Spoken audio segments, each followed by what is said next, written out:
Hey team, today we're going over basic concepts of probability and counting. And in the book we're using, it's chapter 3, section 1.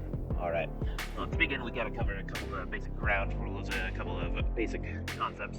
So probability event, as we go forward, we're going to define this as action or trial. And it gives you specific results, like you can count it, you can measure it, you can get responses from it, and that's what you do. That's how you obtain those responses. So action or trial to get specific results. Let's see, basically that's an outcome. So the result of a single trial in a probability experiment is an outcome. And the sample space, thinking about a sample space, that would be every possible outcome you can get from a probability experiment. So it is a set of all possible outcomes. It could be any single thing you can think of in an experiment you're conducting. That is your sample space. In the event, that would be a part of your sample space, so a subset of your sample space, or just part of your sample space. And it could consist of one or more outcomes. It doesn't just have to be one outcome. It could be a few of them, right? But it's just part of your sample space here. Alright, let's move on to an example. Now let's start out by identifying some of our sample space. Scroll down. Let's say we have a probability experiment consists of tossing a coin and then rolling a six-sided die. Determine the number of outcomes and identify the sample space. Okay. What do we have going on? Okay, so we have, let's see, a six-sided die, and we need to determine the number of outcomes and identity of sample space. Okay. Well, we have a few options. You either have heads or you have tails for your coin. And at the same time, your die, you can roll a 1 through 6 for a standard die. And same thing here. If you roll, flip your coin and give it tails, you can still have 1 through 6 on your die. So all of your sample space could be 1H, 2H, 3 and a heads, 4 and a heads, 5 and a heads, 6 and a head. So this is saying you could roll 1 on your die and get a head, flip the coin and get heads. 2 on your die and you flip the coin and get heads. 3 on your die and flip your coin and get heads, and so on. Same thing with the tails, so you could have roll 1 and get tails, roll 2 and get tails, all the way. And so if we list it all out, we are identifying the sample space right here. So this would be our sample space, all of this right here. 1 through 6 with your heads, 1 through 6 with your tails. That is every possible outcome in this example. That's your sample space. Okay. So, we're going to come back to that in a moment. Let's go ahead and get a new term. So here we have something really important. It is the fundamental counting principle. Let's go ahead and define it. Here's our fundamental counting principle. And if one event can concur in m ways, right, a number of ways, and a second event can concur in a number of ways, a different number, right, it doesn't have to be the same number. That means the number of ways the two events can occur in sequence is m times n. They multiply together. That's rule in sequence. Okay, so that means more than just 2, right? You could have 3 of them, 4 of them, 5 of them, and so on. So let's take a look at an example. So let's say you're going car shopping. You're purchasing a new car. The possible manufacturers, car sizes, and colors are listed. So we have a manufacturer. We're looking for 3 things. We narrow down our search. We're looking for a Ford, a GM, or a Honda. We either want a compact or midsize, and only want 4 colors: white, red, black, or green. Okay. If I were to map this out, like draw a tree diagram, here's how this would look. So I want either a Ford, a GM, or a Honda, right? Then I either want a compact or a midsize. Here I want either a compact or a midsize, and here I either want a compact or a midsize. And the color, I either want to have white, red, black, or green. And so you see where this is going. So if I have a Ford and it's compact, I can choose between white, red, black, and green. Same thing here. If I have a Ford and it's a midsize, I can have 4 colors to choose from: white, red, black, or green. And same thing here: white, red, black, or green. White, red, black, or green. And for the midsize here, a Honda compact: white, red, black, or green. And same thing for the Honda midsize. Here are 4 color options: white, red, black, or green. Okay, so we have 4, 8, 12, 16, 20, and 24 options.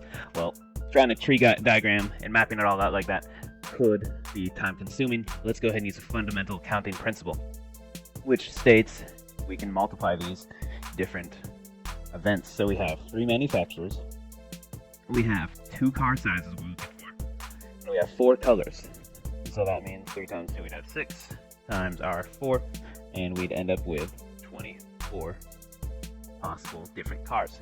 Just like we had here, we counted 24 options. Hey, fundamental counting principle. Did this in a fraction of the time to get us 24 outcomes. Awesome, fantastic. Let's go ahead and use that. It's much more efficient. Okay. So this is where you could go back and so we identified our sample space if you wanted to map it out. That's our sample space right there. Every possible outcome on a tree diagram. I didn't draw the arrows. That would be that. Fundamental counting principle does that in less time. Okay. Let's use more of the fundamental counting principle.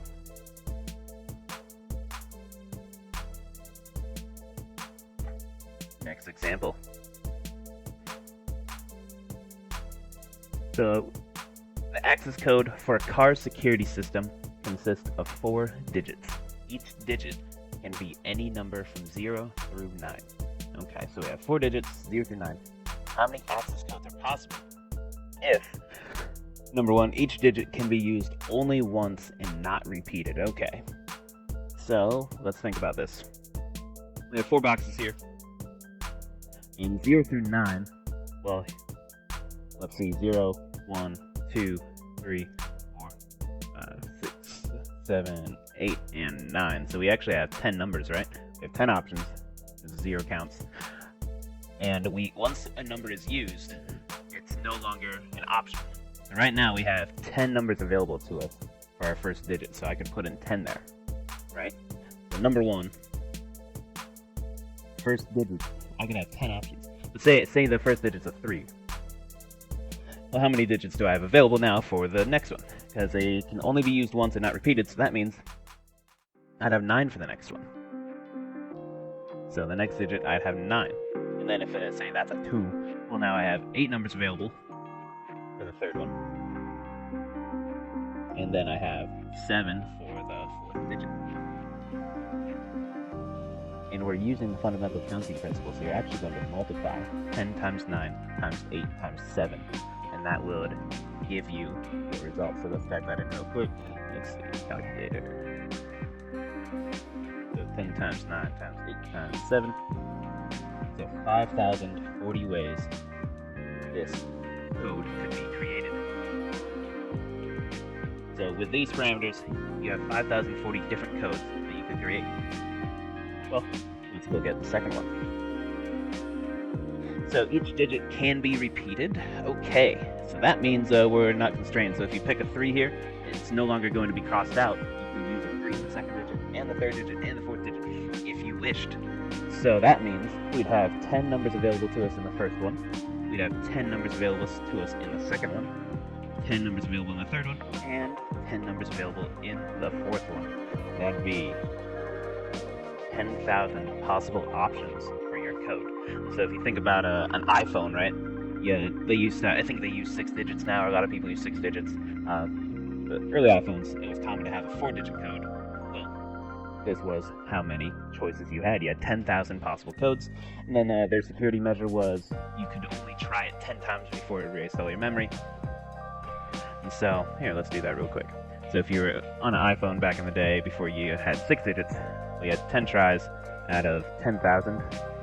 So if someone's just blindly guessing, they'd have a 0.1% chance of getting it right if they're just blindly guessing. Okay, pretty interesting. Alright. Move on to this number 3. Each digit can be repeated, but the first digit cannot be 0 or 1. So they're putting some constraints on us here. Let's see, our number goes 2, 3. This time they're saying, hey, you can't use a 0 or 1 in the very first digit. That means, hey, first digit, we only have 8 numbers available to us. So, there you go, 8. And then we have no constraints for the rest of them, so that'd be 10. The third digit, we have 10 options, and the fourth digit, we have 10 numbers available to us. Let's see, so 8 times 10, so what, 1,000 times 8? 8,000, right? Times 8, yeah, 8,000. Type it in for you anyway, here you go. So this concept, we're using the fundamental counting principle. The setup's a little different because we're talking about a code, and you have to really think about, hey, how many digits, how many options do I have here? What's my sample space? So this is taking a little of both worlds that we started with. You have to figure out your sample space. How many numbers do you have available to you? How many numbers do you have available to you in each digit? Can you repeat it? Can you not repeat it? So the parameters really matter, and the context in what you're looking at really matter. Because multiplying isn't too difficult. However, you got to make sure you're thinking of these parameters and you're getting those correct. All right, let's move on to the next item. So here's something we have: classical probability or theoretical probability. And so it's basically used when each outcome in a sample space is equally likely to occur. The classical probability for an event E is given by this formula. So we have the number of events on top divided by the total number of outcomes in the sample space. So best way to show this, let's just do a couple examples.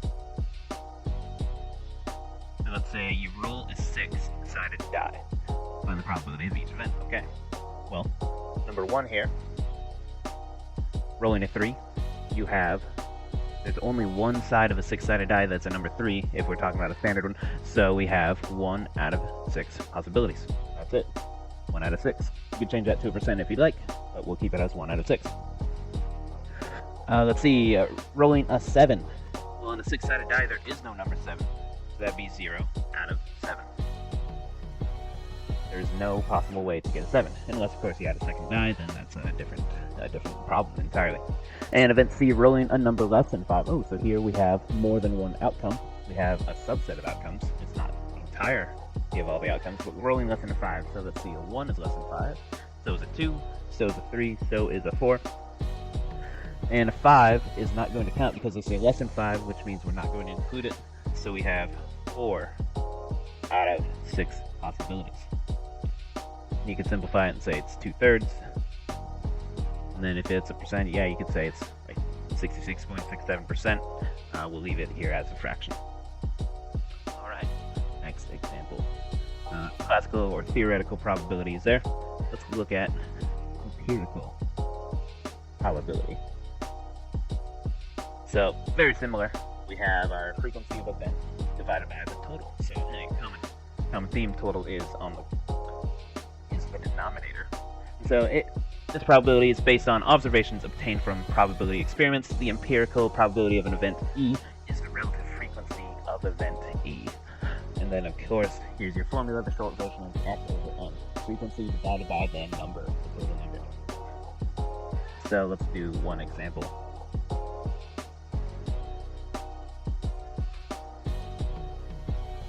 I'm not sure why these are so blurry. We'll roll with it. So here, a company is conducting a telephone survey of randomly selected individuals to get their overall impressions of the past decade. So far, 1,504 people have been surveyed. The frequency distribution shows the results.